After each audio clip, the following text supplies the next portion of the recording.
Assalamualaikum warahmatullahi wabarakatuh. Berjumpa lagi di channel kita, Edi Praitno, Menachem Ali Official, Geraha Mu'alaf dan Geraha Mu'alaf TV. Seperti biasa, setiap malam minggu kita selalu mengadakan kajian-kajian menarik. Dan saat ini saya masih ditemani oleh Ustadz Menachem Ali. Assalamualaikum Ustadz. Waalaikumsalam warahmatullahi wabarakatuh. Pemirsa, pada kajian pada malam hari ini, saya ingin membahas yaitu soal kota suci Yerusalem, di mana kota suci Yerusalem ini kita ketahui bersama munculnya tiga agama besar, baik itu agama Yahudi, kemudian Kristen dan Islam, sama-sama punya andil di sana. Bahkan sampai hari ini pun di sana juga ada masjid. Bahkan perjalanan Nabi Muhammad pun saat Isra Mi'raj juga ke sana. Bahkan kiblat umat Islam pertama kali pun juga pernah kiblat ke sana. Nah, ini kita tanyakan kepada Ustadz Menachem Ali, bagaimana soal kita kota suci ini? Silakan Ustadz. Baik, terima kasih Pak Edi. Alhamdulillah, kita panjatkan pujian dan syukur kita kehadirat Allah Subhanahu wa Ta'ala. Pada malam ini kita bisa bersua kembali. Tema yang akan kita bahas ini lebih merujuk pada anak-anak Abraham. Kenapa saya sebut sebagai anak-anak Abraham? Karena ini mengacu pada satu kota, dan kota ini dikenal sebagai kota tiga agama. Kota apa itu? Kota Yerusalem. Kalau kita mulai dari tradisi Islam, kita kenal di dalam Al-Quran itu ada nama yang disebut dengan istilah Al-Aqsa. Dan itu tercantum di dalam surah urutan ke-17 yang nama surahnya disebut dengan surah Al-Isra. Tapi kita juga punya mushaf Al-Quran yang judulnya itu tidak tertulis surah Al-Isra, tapi tertulis dengan nama surah Bani Israel. Jadi nama surah itu tercantum dua nama. Karena itulah yang masuk dalam kategori tradisi ulumul Quran. Nah, kalau kita sudah paham bahwa di dalam Al-Quran surah 17 itu, pada ayat yang pertama itu tercantum satu kata kunci. Satu kata kunci yang dimaksud adalah Al-Aqsa, Al-Masjidil Aqsa. Kalau di bahasa Arabnya kita jelas tersebut di ayat itu, Subhanalladzi asra bi'abdihi laylam minal masjidil harami ilal masjidil aqsa alladzi barakna haulahu linuriyahu min ayatina innahu huwas samiul basir. Di situ ada penyebutan nama Masjidil Aqsa. Secara harfiah itu masjid yang jauh. Itu secara literal, secara makna harfiah. Tapi secara tradisi itu mengacu pada Baitul Maqdis. Bahasa Arabnya kita kenal dengan sebutan Baitul Maqdis. Sedangkan kalau saudara kita, baik kalangan Kristiani maupun yang Yahudi, menyebutnya bukan Baitul Maqdis, tapi menyebutnya Bait Hamikdash. Jadi kalau bahasa Arab disebut Baitul Maqdis, bahasa Ibrani disebut Bait Hamikdash. Nah, kalau kita paham mengenai Al-Aqsa bahwa itu merujuk pada masjid suci atau tempat ibadah yang sangat disucikan di kawasan Palestina, maka lokasi itu yang dulu pernah dikunjungi oleh Yesus Kristus. Yesus Kristus waktu usia 12 tahun, ya kan? Ya. Kan diceritakan di dalam Injil Matius itu. Ketika dia usia 12 tahun, dia harus datang ke lokasi itu, lokasi suci. Kenapa ya usia 12 tahun?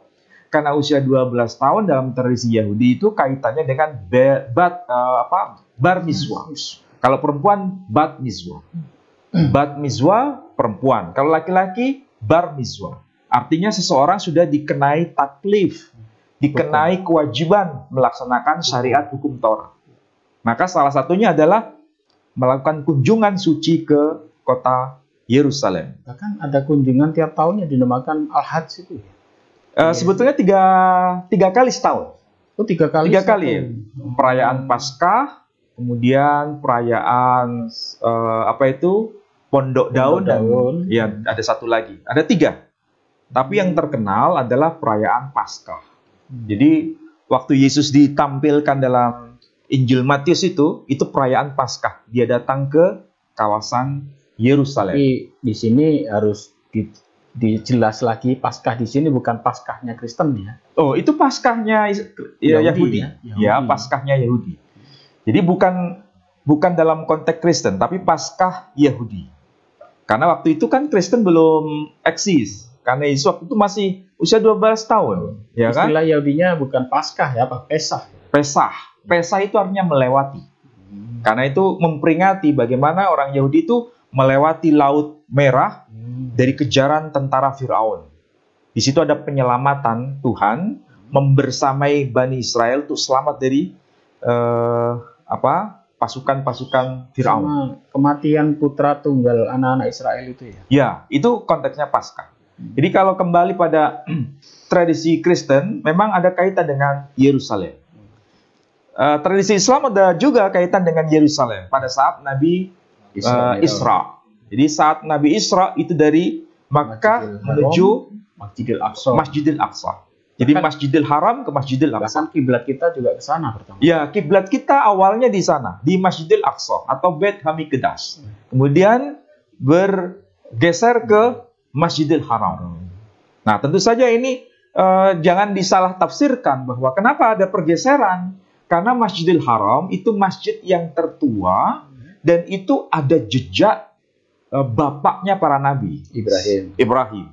Dan Ismail. Dan Quran memberikan penjelasan itu di dalam surah Al-Baqarah ayat 127. Bismillahirrahmanirrahim. Wa idh yarfa'u Ibrahimul qawa'ida minal baiti wa Ismail. Rabbana taqabbal minna innaka antas samiul alim.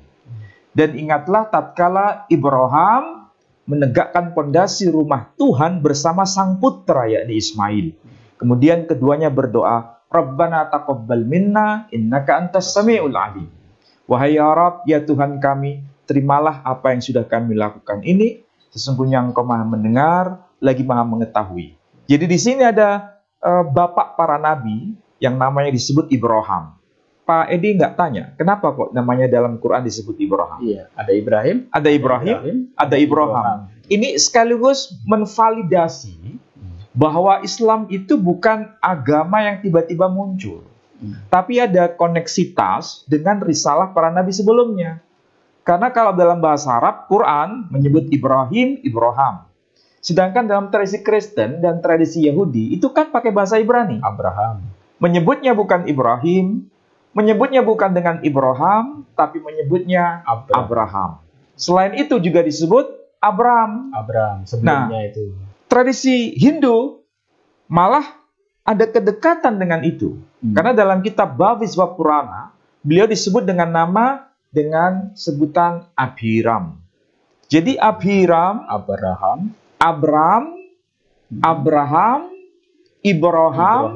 Ibrahim itu tokohnya satu. Bayangkan, itulah sebabnya kenapa perjalanan Nabi harus dimulai dari situ. Karena ini bicara soal universalitas. Apapun keyakinan yang diimani oleh masing-masing orang, tidak lepas dari tokoh yang satu ini, tokoh Abraham. Dalam kitab Bhavisva Purana Hindu, nama ini disebut. Dalam kitab Taurat, nama ini disebut. Dalam kitab Injil, nama ini disebut. Injil Matius kan menyebut nama Abraham. Bahkan kita sholat pun menyebut terus ini. Bukan hanya sholat, di dalam Quran juga disebut kan ayatnya, tokoh ini. Kalau di Injil kan disebut nama Abraham atau nama Ibrahim versi bahasa Indonesia. Inilah daftar silsilah Yesus Kristus, keturunan Daud, keturunan Abraham. Elladilidute, Aiso de Mesiho, Breh David, Breh Abraham. Itu kalau bahasa Suryani atau bahasa Syria. Artinya tokoh ini bukan milik kita sendiri, tapi milik semua. Maka perjalanan Isra harus dimulai dari situ. Ya. Nah, menuju kemana? Ke Al-Aqsa. Al-Aqsa siapa yang mendirikan? Al-Aqsa itu siapa yang mendirikan? Yang mendirikan itu adalah Raja Sulaiman. Ya. Ya. Anaknya Daud. Anaknya Daud, anaknya Nabi Daud. Kalau bahasa Ibrani-nya kan dia tidak disebut Raja Sulaiman atau Malik Sulaiman, tapi Melech Shlomo. Melech Shlomo. Arti harfiahnya Raja Damai. Karena Shlomo, Salom itu sama dengan salam. Berarti ini kan grand design. Tahu grand design? Iya. Grand design itu berarti bukan sebuah kebetulan yang membangun bait suci di Yerusalem itu harus Sulaiman. Harus Malach Shlomo, Raja Damai. Kotanya di mana? Kotanya disebut Yerusalem. Bahasa Ibraninya Yerushalayim. Dari kata dua kata itu. Yeru artinya rumah atau wilayah. Shalayim, shalom, salam, damai. Artinya Yerusalem sama dengan rumah damai. Sama dengan apa yang di grand design di atas. Grand design di atas, kalau tradisi Islam menyebutnya apa? Lahum darus salam inda rabbihim. Bagi orang-orang yang saleh, itu mendapatkan surga di alam malakut yang namanya surga Darussalam. Di sana tidak ada caci maki, tidak ada kata-kata kotor, tidak ada sesuatu yang sifatnya negatif. Semua hanya ungkapan salam, salam, alhamdulillah, hanya pujian. Itu gambaran grand design di atas, di sono. Kalau saya sebut di sono, Pak Edi paham. Biasanya anak Gen Z kan menyebutnya bukan sana, tapi sono. Jadi di sono itu ada semacam Darussalam, dan itu Quran. Dalam surah Al-An'am disebutkan begitu. Disediakan bagi siapa? Orang yang saleh. Nah, yang di sono itu difotokopi, dibuat miniaturnya. Di mana? Di bumi. Bumi yang mana? Ada dua tempat. Pertama Yerusalem, kedua di Makkah. Jadi Mekah dan Yerusalem itu ada koneksitas. Makanya disejajarkan dalam satu ayat di surah surah Al-Isra, surah 17. Minal masjidil harami ilal masjidil aqsa. Nah, dalam konteks itu, dua lokasi ini sama-sama kota damai atau wilayah damai.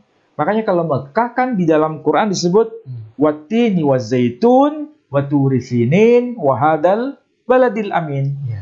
Dan demi negeri yang aman ini. Negeri yang aman itu apa? Semua ahli tafsir menyebut itu adalah Makkah Al-Mukarramah.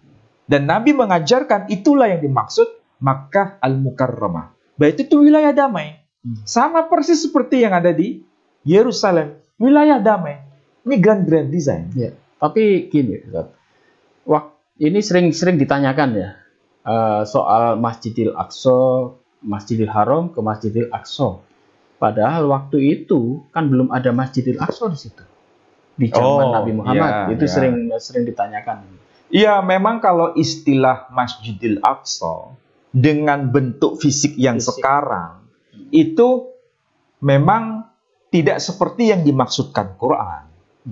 Karena kita tahu manuskrip Quran yang tertua, edisi tulisan tangan, bukan edisi cetak ya, edisi tulisan tangan, abad ke-7, abad ke-7 awal, kan sudah ditemukan manuskrip Qurannya.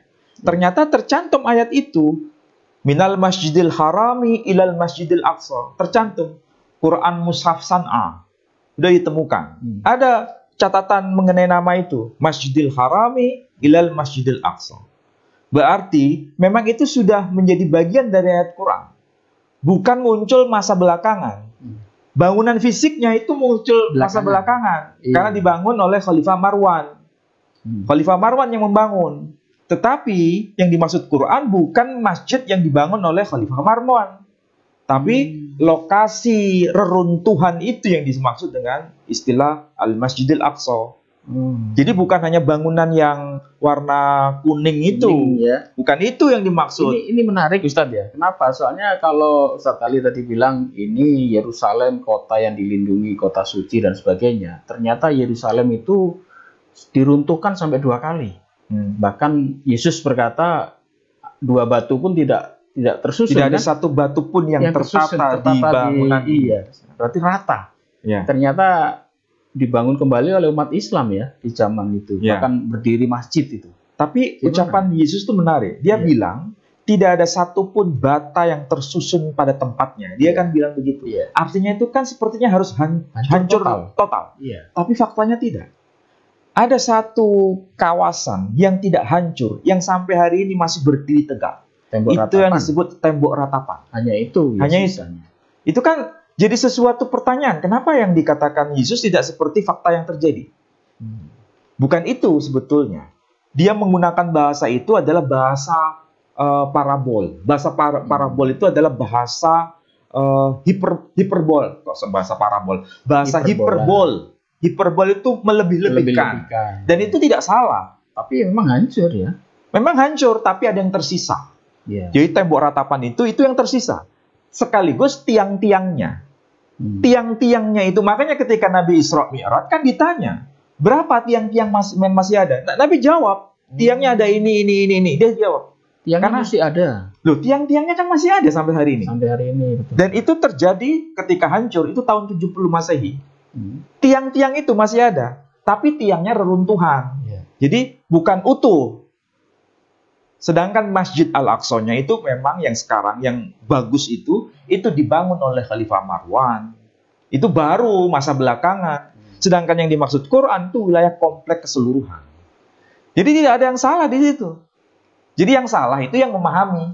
Dianggap masjid secara fisik ya. Iya, dianggap masjid secara fisiknya. Padahal yang dimaksud Quran bukan masjid secara fisiknya yang baru muncul pada masa kekhilafahan Khalifah Marwan. Tapi ketika Quran datang, itu wilayah yang rata dengan tanah, kecuali hanya beberapa tiang dan tembok ratapan. Itu kemudian disebut Masjidil Aqsa. Nah, ketika Nabi hidup, kondisinya seperti itu. Kondisinya.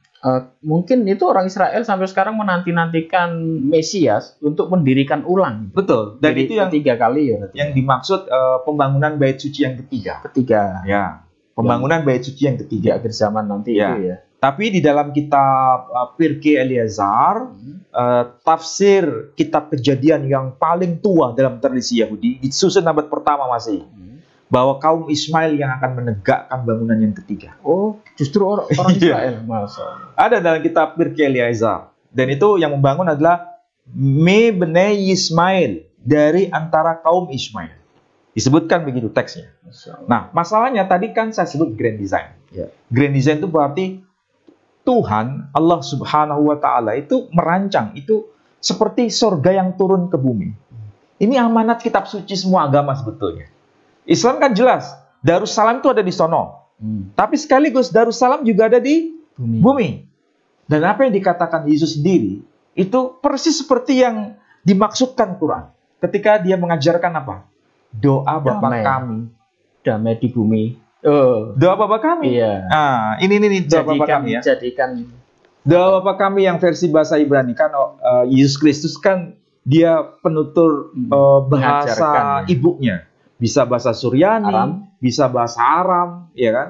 Di sini di dalam Injil Mata atau Injil Matius pasal yang ke-6. Lihat tuh di ayat yang ke-9 dan seterusnya. Pak Edi barangkali bisa cek yang bahasa Indonesia dulu ya. Injil Matius pasal yang ke-6 ayat yang ke-9. Karena itu berdoalah demikian, Bapa kami yang di sorga, dikuduskanlah namamu, datanglah kerajaanmu, jadilah kehendakmu di bumi seperti di sorga. Oke, stop di situ. Masih panjang sebetulnya doanya. Ya. Tapi kenapa di bagian-bagian awal dia mengajarkan doa seperti ini? Ada sesuatu yang menarik kan di situ. Jadilah kehendakmu di bumi seperti di sorga. Apa maksudnya? Ya, di bumi berarti ada duplikat sorga di sini. Artinya suasana di bumi ini harus persis seperti suasana di sorga. Oh. Karena memang bumi ini miniaturnya. Betul. Makanya Ka'bah itu yang ada di dunia ini, itu kan miniatur Ka'bah yang ada di sono. Di sana tempat di Baitul Ma'mur. Orang berkumpul memuji Tuhan. Kalau dalam tradisi Islam, di sono itu ada yang namanya Baitul Ma'mur. Tempat para malaikat tawaf. Oh, mengelilingi ya? Mengelilingi itu. Di sini dibuatkan Miniaturnya. KW-nya. Apa itu KW? Miniatur. Duplikat. Duplikat. Di sono ori. Iya. Kalau di bumi KW. Dibuat KW-nya. Di Mekah sama. Di Yerusalem sama. Itu miniatur. KW-nya. Artinya yang ada di sono harus difotokopi, dibuat miniaturnya di bumi. Itulah sebabnya Yesus mengatakan apa dalam bahasa Ibrani. Dia kalau terjemahan Ibrani ya, dia berkata begini. Avinu shebashamayim. Nah, menarik kan? Kalau pendekatan bahasa ini kunci. Avinu shebashamayim. Artinya, Bapa kami yang di surga. Shemayim, bahasa Arabnya itu sama dengan samawat. Bisa diartikan yang di langit, bisa diartikan yang di surga. Nah, itu soal terjemahan saja. Avinu shebashamayim yitkadesh shemicha. Bapa kami yang di surga, dikuduskanlah namamu. Ya. Kemudian berikutnya, tavo malchutecha. Tavo itu dari kata bo. Bo itu artinya datang. Ya, kalau tavo datanglah. Atau datanglah engkau. Boleh diterjemahkan begitu. Tavo malchutecha. Datanglah kerajaanmu. Berarti datanglah kerajaanmu, artinya di sono itu sudah ada pemerintahan. Di sini juga seharusnya juga sama persis kualitasnya. Makanya dikatakan tavo malchutecha yatseret sonecha. Jadilah kehendakmu. Yatseret sonecha kebashamayim ken ba'aretz. Sebagaimana di langit begitu juga di bumi. Jadi jadilah kehendakmu di bumi seperti di surga. Berarti spirit ajaran Islam dengan spirit agama Kristen yang diajarkan oleh Yesus sendiri sama atau beda? Ya, sama. Intinya apa? Suasana sorgawi itu harus turun ke bumi. Di sana tidak ada caci maki, di sini nggak boleh caci maki. Makanya kalau orang yang haji dan umroh boleh nggak mengumpat? Nggak boleh. Boleh nggak melakukan pembunuhan binatang-binatang? Nggak boleh. Boleh nggak mencabut tanaman di situ dengan cara sengaja? Tidak boleh. Boleh nggak mengambil batu-batu di situ? Nggak boleh. Kenapa? Karena itu adalah mencerminkan suasana surga. Menggerutu juga tidak boleh. Menggerutu juga nggak boleh. Bertengkar juga nggak boleh. Iya. Apalagi berbuat jahat juga nggak boleh. Tapi kenapa setelah pulang dari Mekah justru kembali ke asal? Berarti semangatnya tidak mencerminkan suasana surgawi itu. Apa karena kalau tadi Ustadz Ali berbicara bahwa duplikat itu harusnya turun ke antara Yerusalem dan kota Mekah ya? Atau karena di Yerusalem itu sekarang udah hancur, ibadah yang dulu dilakukan Yesus di usia 12 tahun itu akhirnya kan kehilangan ruhnya di situ. Ya, memang akhirnya mungkin hadirat Tuhan terjadi tidak optimal. Makanya di sini dialihkan ke Mekah ini sekarang. Ya, itu kalau dalam kota adik gaduh ya, pemahaman Islam. Ya. Nah, itu kan sesuatu yang harus diimani. Tafsir bebas. Ya, tafsir bebas. Ya. Tapi kita harus tahu semangat awal itu adalah grand design. Ya. Mau itu di Mekah, mau di Yerusalem, itu seharusnya semangatnya semangat surgawi. Maka tidak boleh ada sesuatu yang negatif di situ. Nah, Yerusalem dibangun oleh Raja Sulaiman. Yang maknanya Yerusalem itu rumah damai, yang membangun juga Raja Damai. Ini kan grand design. Pak Edi pernah nggak bertanya atau merenungkan kenapa yang harus membangun Raja Damai? Raja Sulaiman? Kan tidak boleh Raja Daud. Iya. Nggak boleh kan? Nanti kamu tidak boleh bangun itu. Harus putramu. Dan putramu yang dimaksud adalah Sulaiman. Karena nama Salomo itu Raja Damai. Raja Damai. Ya. Dan pada masa pemerintahan Salomo, itu memang kekuasaannya itu betul-betul membawa peace, damai. Atau karena itu ramalan, bukan ramalan ya, nubuatan di kitab Nabi Yeremia, itu sering mengatakan Raja Damai kan diartikan itu sebagai Yesus Kristus. Ya, sekarang sudah terjawab, ternyata Raja Damai yang dimaksud di sini adalah Raja Salomo. Raja Salomo. Gitu. Nah, sebetulnya ya Yeremia dan Yesaya ya yang meramalkan itu ya. Betul. Yeremia dan Yesaya yang ada kaitan dengan semua hal yang merujuk pada Bani Israel.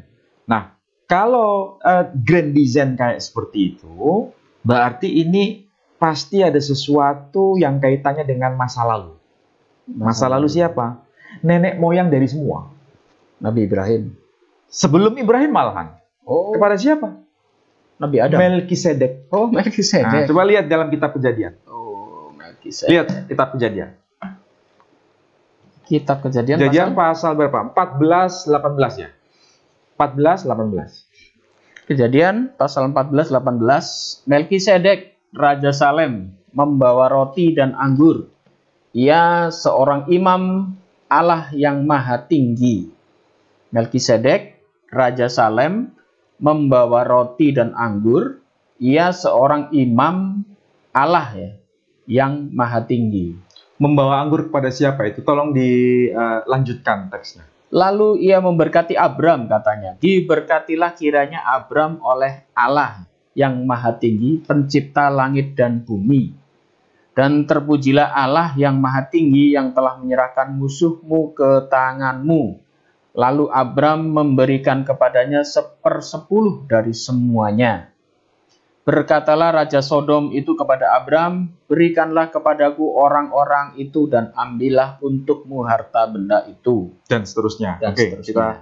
kita cermati di ayat bagian-bagian awal tadi ya. Itu disebut Melkisedek. Kemudian dia adalah Raja Salem. Dia memberikan Membawa roti dan anggur kepada siapa? Imam Allah. Kepada Abraham. Memberkati kepada Memberkati Abraham. Oke, pertanyaannya, berarti Abraham di sini yang dimaksud adalah bapaknya para nabi. Iya. Sebagaimana yang diimani Muslim, Kristen Yahudi. maupun Yahudi. Pertanyaannya, siapa Melkisedek? Iya, siapa? Itu tidak berbapak, tidak beribu ya? Nah, itu kan perjanjian baru. Ini kan kita bicara perjanjian lama. Oh, Iya kan? Kalau perjanjian baru itu adalah tafsir dari saudara kita kaum Kristiani. Oh. Tapi kalau perjanjian lama, kita harus merujuk pada tafsir bagaimana kaum Yahudi memahami sang tokoh yang dimaksud dengan nama Melkisedek. Ternyata Melkisedek di dalam kitab Targum bahasa Aram, itu dia yang dimaksud, ya, namanya adalah Shem ben Noah. Oh, Sem anak Nuh. Shem anak Nuh. Jadi Shem anak Nuh, berarti kalau Shem, ini kan berarti nenek moyangnya bangsa Arab dan nenek moyangnya bangsa Israel. Betul. Iya kan? Jadi bangsa Israel dan bangsa Arab itu rujukannya pada satu tokoh besar, Shem. Ham dan Yafet. Iya. Ada 3 anaknya. Itu tokohnya adalah Shem. Dan Shem itu dijuluki dengan sebutan Melkisedek. Artinya apa? Melech artinya raja. Sedek itu benar. Oh. Nah, di sini ada koneksitas dengan Quran, dengan Islam. Iya. Orang benar, kalau bahasa Arabnya disebut Shadiq. Jadi kalau Pak Edi punya teman namanya Pak Shadiq, berarti orang itu bisa dipercaya. Iya. Kalau nggak bisa dipercaya, berarti nggak nyambung dengan namanya. Oh iya, Shadiq, Sedek ya. Iya, Shadiq itu bahasa Arab. Bahasa Ibraninya Sedek. Jadi Melkisedek berarti Malikun Shadiq. Orang Malikun Shadiqun. Raja yang bisa dipercaya. Bisa dipercaya, raja yang benar. Amin. Seperti Nabi Muhammad ya. Ya, itu tafsir. Oh iya. Ya, saya bicara dari sisi kata dulu ya. Dalam Quran itu, bumi ini hanya diwarisi, layak diwarisi, hanya orang-orang yang saleh. Orang beriman dan soleh. Orang yang saleh. Kan ada ayatnya dalam surah 21, surah Al-Anbiya, ayat yang ke-105. Tolong dicek Pak.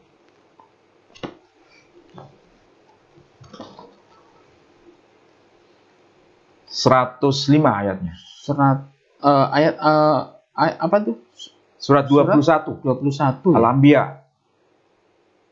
Al-Anbiya itu berarti ayat surat para nabi. Ayat 105.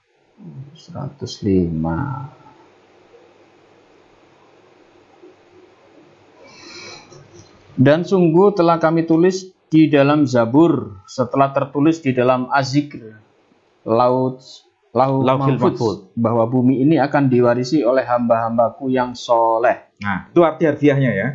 Kalau Arabnya begini, walaqad katabna fiz zabur min ba'di dzikr annal arda yarithuha ibadiyas salihun. Dan sungguh telah tertulis di dalam kitab Zabur. Perhatikan tuh Pak Edi. Telah tertulis di dalam kitab Zabur. Pertanyaan, kitab Zabur dengan kitab Mazmur sama atau beda? Sama. Kitab Mazmur sampai sekarang dipegang saudara kita kaum Kristiani Dan Yahudi. baik yang Katolik, Protestan, Yahudi tahu itu kitab Zabur. Kitab Mazmur, kita menyebut kitab Mazmur. Zabur, Ya, Zabur. dalam Quran. Islam Zabur. Kalau dalam bahasa Ibrani Mizmor atau Tehillim. Sungguh telah tertulis dalam kitab Zabur sebagaimana telah tertulis di Lauhil Mahfuz. Apa yang tertulis itu? Annal arda yarithuha ibadiyas salihun. Sesungguhnya bumi ini hanya layak diwarisi oleh orang-orang yang salih. Pertanyaannya sekarang, itu ayat Quran benar kan? Betul. Pertanyaannya, kalau itu benar, mana buktinya? Buktinya kalau dalam kitab Zabur tertulis begitu, tunjukkan kepada saya. Kalau nggak ada, berarti Quran nggak benar. Oh, di kitab Mazmur maksudnya? Lah kan Quran mengatakan bahwa ada di dalam kitab Zabur tertulis kayak gitu. Sekarang tunjukkan pada saya. Oh. Ada nggak? Pak ini tahu? Tidak tahu. Udah tahu, saya tahu. Di mana itu? Ya, kita lihat kitab Mazmur pasal 37 ayat 29. Mazmur Daud Esra 37, pasal 37. Mazmur 37 29. ayat 29. Orang-orang benar akan mewarisi negeri dan tinggal di sana senantiasa. Orang-orang benar akan mewarisi negeri dan tinggal di sana senantiasa. Itu bahasa Indonesianya ya. Ya. Sedangkan kalau bahasa Ibraninya nggak gitu. Bahasa Ibraninya ya adalah Sodikim Yerithu Eretz. Sodikim artinya orang-orang benar. Yerithu, mereka akan mewarisi. Mewarisi apa? Eretz, bumi. Jadi orang-orang benar akan mewarisi bumi. Pertanyaannya, orang-orang benar disebut as-sadiqun. Itu maksudnya sama dengan as-sadiqin dalam bahasa Arab. Maksudnya sama dengan as-salihun, orang-orang saleh. Dan ini ada patronnya. Siapa patronnya? Melkisedek. Melkisedek. Raja yang benar tadi. Raja yang benar. Siapa itu? Shem ben Noah. Sem anak Nuh. Di sini, ini saya bawakan teks ini Pak Edi. Tulisannya Ibrani bukan? Ibrani. Ini kalau dibaca. Tafsir At-Taurah bil Arabiyyah. Kira-kira bahasa Ibrani bukan? Ibrani. Oh, bukan. Bukan ya? Oh, Arab ya. Ini bukan bahasa Ibrani, tulisan Arab. Ibrani tapi bahasanya bukan Ibrani. Iya. Tafsir Al-Arabiyyah, Tafsir At-Taurah bil Arabiyyah. Taklif ditulis atau dikarang oleh siapa? Rabbenu Sa'dia Gaon bin Yusuf Al-Fayyumi. Berarti ini Rabai Sa'dia Gaon. Dan ini tulisannya Ibrani semua. Nah, ini kan sudah dokumen kuno kan? Ya toh? Dokumen kuno. Sampai kuno, sampai kuning gitu. Lihat tuh yang berapa tadi? Kitab Kejadian pasal 14 ayat yang ke-18 ya. Nah, ini tertulis. Melkisedek Malik Yerusalem. Jadi tertulis apa? Melkisedek Malik Yerusalem. Disebut Yerusalem.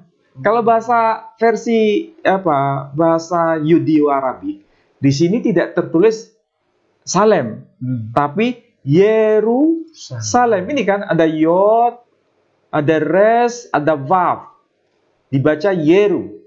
Ada shin, ada lamet, ada mim. Salem. Yerusalem. Berarti Melkisedek Malik Yerusalem.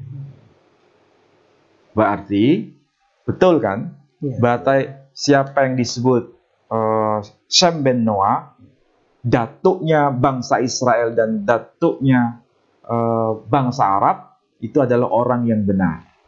Orang yang benar, dia disapa dengan sebutan Melkisedek. Dan alam akhirat nanti, dunia yang akan datang itu dihuni oleh orang-orang yang benar. Baik itu di dalam Quran maupun di dalam Mazmur. Pertanyaannya, Sudahkah orang-orang itu siap untuk menghadirkan suasana surga di bumi supaya bisa jadi orang-orang yang benar? Nah, ini spirit agama itu kesana, Spirit agama, betul ya. Baik, saudara sekalian, menarik ya. Beberapa poin kita dapat di sini. Ternyata Melkisedek itu kalau di dalam terjemahan tafsir Perjanjian Baru sering orang-orang mengatakan Melkisedek itu tidak berbapak dan tidak beribu. Dan di sini tadi Ustadz Menachem Alif sudah membuka dokumen, ternyata Melkisedek itu adalah anaknya Nabi Nuh. Namanya Shem. Namanya Sem bin Noah. Kemudian untuk masalah kota Yerusalem, kita ketahui bersama di sana memang pertama kali dinubuatkan. Bahkan di kitab Yesaya itu banyak sekali nubuatan soal kota Yerusalem. Ternyata Yerusalem 2 kali hancur. Dan sampai hari ini Yerusalem itu tinggal puing-puing saja. Sehingga ruh yang dulu digiatkan oleh orang-orang Yahudi, terutama di zaman Nabi Isa terakhir itu ya, masih ada ibadah haji ke sana, ada istilahnya al-hajj. Hogim, orang-orang yang berhaji. Ya, orang-orang yang berhaji ke sana, itu akhirnya tempatnya sudah tidak ada. Bahkan orang untuk membakar korban bakaran pun tidak bisa di sana. Tidak bisa. Nah, ternyata Allah sudah menyediakan tempat karena yang lebih tua lagi. Karena Ustaz tadi bilang ini harus diturunkan duplikat surga ke bumi. Apalagi Yesus juga mengajarkan doa Bapa kami yang sangat familiar di kalangan orang Kristen.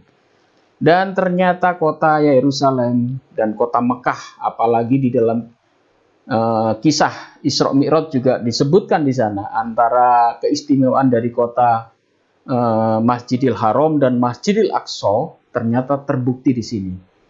Ternyata kesucian Yerusalem karena gedungnya atau tempatnya hancur lebur ya, bahkan tidak ada 2 batu yang tersusun yang bertahan sampai hari ini, dan hanya menyisakan tiang-tiang dan tembok ratapan saja. Dan kegiatan haji pun di sana juga sekarang kan hanya seperti orang berkunjung ya, jalan-jalan saja, tetapi ruh ibadahnya sudah hilang. Dan ternyata Allah sudah memindahkan tempatnya ke Masjidil Haram. Masya Allah, ini sangat luar biasa ya. Saudara-saudaraku sekalian, kita ingatkan sekali lagi bahwasanya kami dari Yayasan Pembina Mu'alafah Tauhid selalu tidak bosan-bosannya mengetuk hati saudara-saudaraku sekalian untuk mau mendukung perjuangan kami. Kami punya para mu'alaf, kami juga punya tempat singgah, kami juga punya masjid sudah dibangun ya. Cuman kelanjutannya kita memang masih butuh dana yang sangat besar. Untuk itu Anda yang ingin membantu perjuangan kami, silahkan Anda bisa berderma melalui yang ada di bawah ini ya, di Bank Syariah Indonesia di nomor rekening 111888991 atas nama YPM atau Tauhid Jawa Timur. Dan semoga Anda yang saat ini sudah menyumbang kepada kami, semoga Anda dibalas oleh Allah Subhanahu wa taala. Dan jika kajian kami ini bermanfaat, tolong dukung kami dan Anda bisa salurkan melalui rekening yang ada di bawah ini. Insya Allah perjuangan dan sumbangan Anda tidak akan sia-sia dan akan dibalas oleh Allah berlipat kali ganda. Mungkin ada closing, Ustaz? Ada satu statement yang perlu dicermati, bahwa spirit Yerusalem atau spirit Darussalam itu harus kita semaikan di semua kawasan. Grand design yang Allah sampaikan itu adalah wilayah damai, wilayah yang penuh kedamaian, wilayah surgawi, dan itu harus ada miniaturnya di bumi. Dan itu kewajiban kita untuk mengembangkan, baik mereka yang Muslim, yang Kristen, apalagi yang Yahudi. Harus betul-betul paham mengenai grand design itu. Kalau dari sisi itu dipahami, maka suasana surga itu akan nyata di muka bumi dan akan menjadi bagian dari orang-orang yang saleh. Saya kira itu Pak Edi. Baik, terima kasih saudara-saudaraku sekalian. Semoga kajian pada malam hari ini bermanfaat dan Anda bisa memetik ya ilmu dari yang sudah disampaikan oleh Ustadz Menachem Alif pada malam hari ini. Demikian, tunggu kajian kami selanjutnya. dan semoga kajian ini bisa membawa Anda menuju pada pencerahan. Demikian, mohon maaf jika ada salah kata. Wabillahi taufiq wal hidayah. Wassalamualaikum warahmatullahi wabarakatuh. Waalaikumsalam warahmatullahi wabarakatuh.